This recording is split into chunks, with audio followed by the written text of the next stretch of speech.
নমস্কার। আমরা যারা গ্রামে থাকি তারা কচুরলতি সবাই চিনি, সবাই খাই এবং অনেকের প্রিয় খাদ্য। তো আজকে সেই কচুরলতি আমি রান্না করব ইলিশ মাছ দিয়ে। সেই রেসিপিটা আপনাদের সঙ্গে শেয়ার করছি। তো এখানে আমি কচুরলতি বেছে ভালো করে ধুয়ে নিয়েছি, ছোট ছোট করে কেটে নিয়েছি। সুন্দর করে পরিষ্কার করে নিয়েছি। তো এইভাবে সুন্দর করে পরিষ্কার করে নিই। আর এখানে নিয়েছি আমি এই ছোট ছোট 3 টুকরো ইলিশ মাছ আছে। আর এখানে রসুন ছুলে থেতো করে নিয়েছি। আর এটা কাঁচা লঙ্কা কুচি করে নিয়েছি ছোট ছোট করে। আমরা কচুরলতিতে একটু বেশি ঝাল খাই, আপনারা স্বাদ অনুসারে দিতে পারেন। কড়াইটা চাপিয়ে দিয়েছি।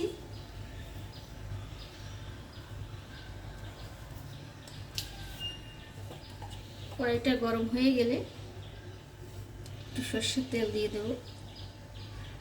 বন্ধুরা, এটা আমার বাড়ির একদম খাঁটি সর্ষের তেল, সর্ষে ভাঙানো খাঁটি সর্ষের তেল। এর স্বাদের কোনো তুলনা হয় না, এর গুণগত মানের কোনো তুলনা হয় না।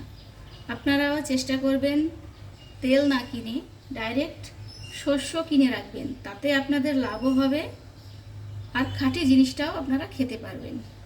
এটা স্বাস্থ্যের জন্য খুবই উপকারী এবং যেটা আমরা কিনে খাই, সাধারণ মানুষরা সবাই কিনে খান, ওই তেলটা তো একদমই ভালো না। লোকে হয়তো ভাবেন যে সেই তেলটা এইটা সর্ষে কিনে আবার ভাঙাতে হয়তো খরচা পড়ে যাবে, মোটেই না, এটা আরও খরচা কম পড়বে।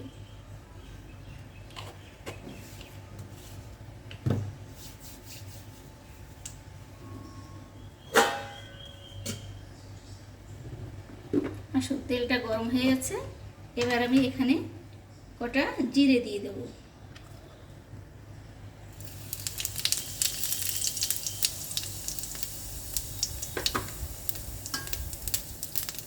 এই যে রসুনটা, এর অর্ধেকটা রসুন আমি এখন দেব আর অর্ধেকটা রসুন আমি নামানোর আগে দেব।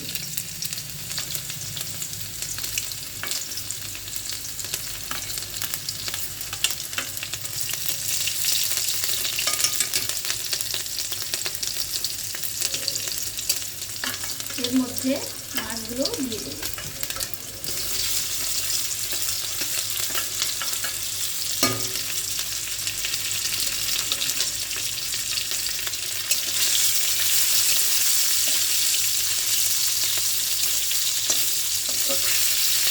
বেশি ভাজবো না, তাহলে লঙ্কাটা পুড়ে যাবে।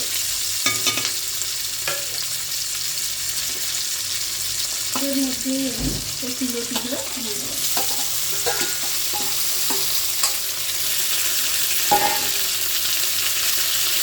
একটু নেড়ে নেড়ে হালকা।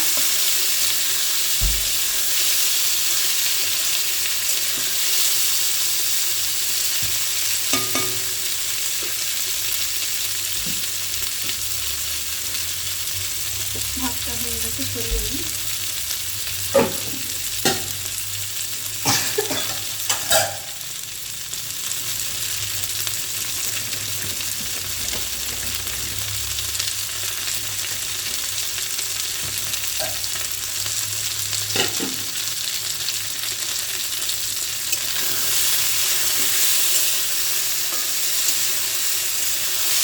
আমি একটু কম তেলেই রান্না করলাম, আপনারা একটু বেশি তেলও দিতে পারেন।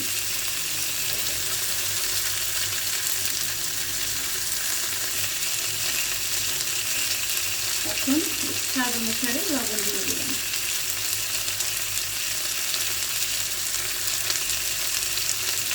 প্রয়োজন মতো হলুদের গুঁড়ো দিয়ে দিলাম।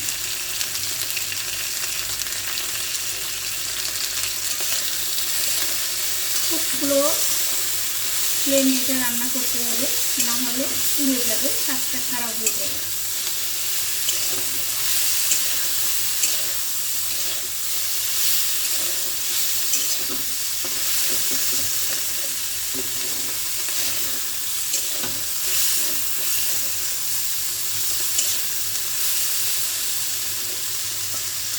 ইলিশ মাছ কখনোই বেশি ভাজতে নেই, ভাজলে ওর আসল স্বাদটা হারিয়ে যায়।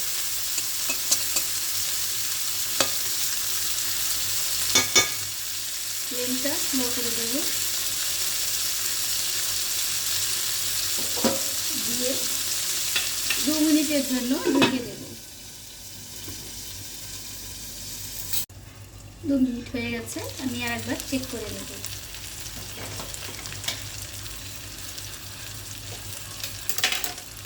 এখন আমি সেই রেখে দেওয়া রসুনগুলো এর ভিতর দিয়ে দেব, দিয়ে ভালো করে নেড়ে নেব।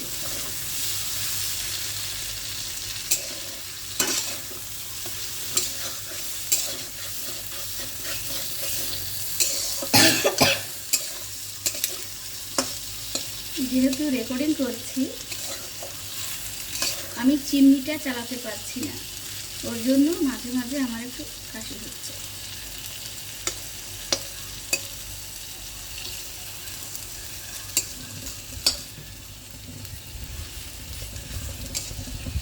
কত সুন্দর দেখতে লাগছে।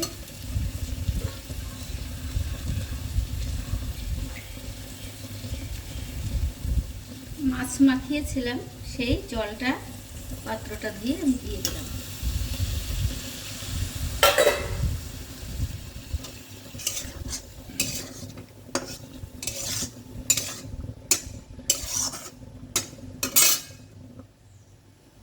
কচি কচি রান্না করতে একটু সময় লাগে।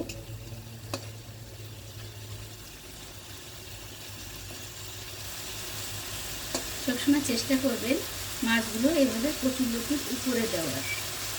এই খুঁটিনাটি জিনিসগুলো লক্ষ্য রাখাই আমাদের রান্নাটাকে অন্যদের থেকে আলাদা করে। এটা উপরে না রাখলে এটা লেগে যাবে, মাছটা ভেঙে যাবে, আর সারা এটাতেই কাটা কাটা হয়ে যাবে। যেহেতু ইলিশ মাছে কাটা বেশি, সারা জায়গাতেই কাটা কাটা হয়ে যাবে। এবার স্লো করে আমি আরও 2-3 মিনিট রান্না করে নেব, যতক্ষণ ভালোভাবে না গলে যাচ্ছে।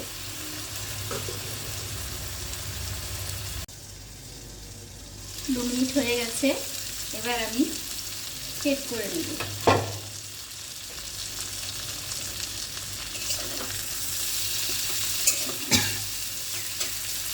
খুবই সুন্দর গন্ধ বেরিয়ে গেছে। এটা আমি উল্টে পাল্টে নেড়ে নেব। যেগুলো এগুলো লেগে গেছে ওইগুলো চেষ্টা করবেন তুলে দেওয়ার।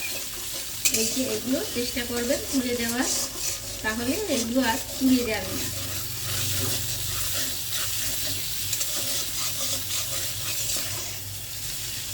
খুবই সুস্বাদু একটা খাবার। আপনারা এই এক পদ দিয়েই পেট ভরে খেয়ে নিতে পারবেন ভাত।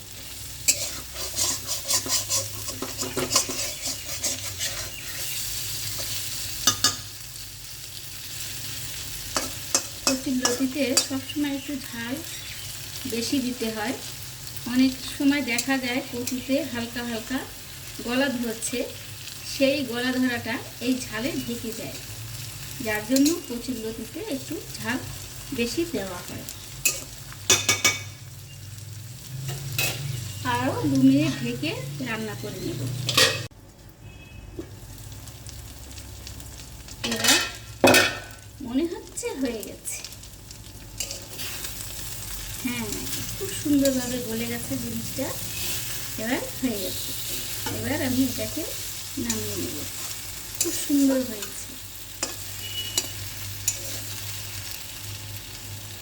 এই পর্যায়ে আমি আঁচটা বন্ধ করে দেব। এটাকে এবার আমি একটা পাত্রে নামিয়ে নেব। দেখুন বন্ধুরা, দেখতে যতটা লোভনীয় হয়েছে, খেতেও ততটাই সুন্দর লাগবে। আপনারা বাড়িতে এটা অবশ্যই ট্রাই করবেন।